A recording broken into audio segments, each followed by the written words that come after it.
ఒక కప్పల గుంపు దారిన వెళ్తుంటే అందులో 2 జారి పొరపాటున ఒక లోతుగా ఉన్న గోతిలో పడిపోయినాయి. అయితే పైనున్న కప్పలుంటాయి కదా!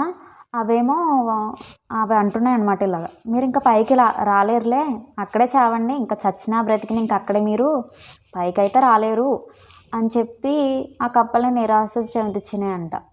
అందులో ఒక కప్ప ఆ మాటలను వినేసి ప్రాణాలు వదిలేసింది. అయితే ఇంకో కప్ప ఉంటుంది కదా, అది మాత్రం అది అనుకున్న లక్ష్యాన్ని అస్సలు వదులుకోకుండా ఎట్లా అయినా సరే పైకి ఎక్కేసిందంట. అంటే అది అంత పైకి ఎక్కలేదని తెలుసు, కానీ ప్రయత్నించింది. అది ప్రయత్నించడం వల్ల ఎలాగైతే తను అనుకున్న గోల్ని సాధించింది, పైకి ఎక్కింది. సో పైకి ఎక్కక తెలిసింది ఏంటంటే ఆ చెవులు వినిపించవంట.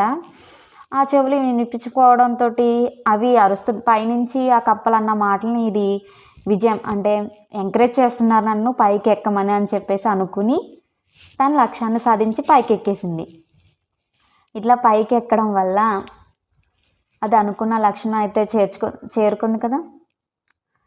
సో ఇట్లానే మనం చేసే పనిలో కూడా చాలామంది నెగిటివ్ కామెంట్స్ పెడతా ఉంటారు.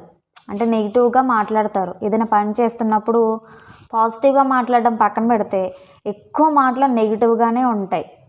మనం ఏదైనా చెయ్యాలి, సాధించాలి అనే పట్టుదల మనలో ఉండేటప్పుడు వేరే వాళ్ళ మాటలు మనకు అవసరమా చెప్పండి. అది నెగిటివ్ మాటలు అసలు మన బ్రెయిన్లోకి ముందు ఆ నెగిటివ్ థాట్ని తీసేయాలి. ప్లస్ అలా మాట్లాడే వాళ్ళని కూడా మనం దూరం పెట్టుకోవాలి. ఎందుకంటే వాళ్ళ వల్ల మన లక్ష్యాన్ని మనం దూరం అయిపోతాం. మన లక్ష్యానికి మనం ఏదైనా పని చేయాలనుకున్నా, ఏదైనా స్టార్ట్ చేయాలనుకున్నా దానికి వెనకాల నెగిటివ్ కామెంట్స్ ఎన్ని వస్తాయంటే అవి మనలో ఉన్న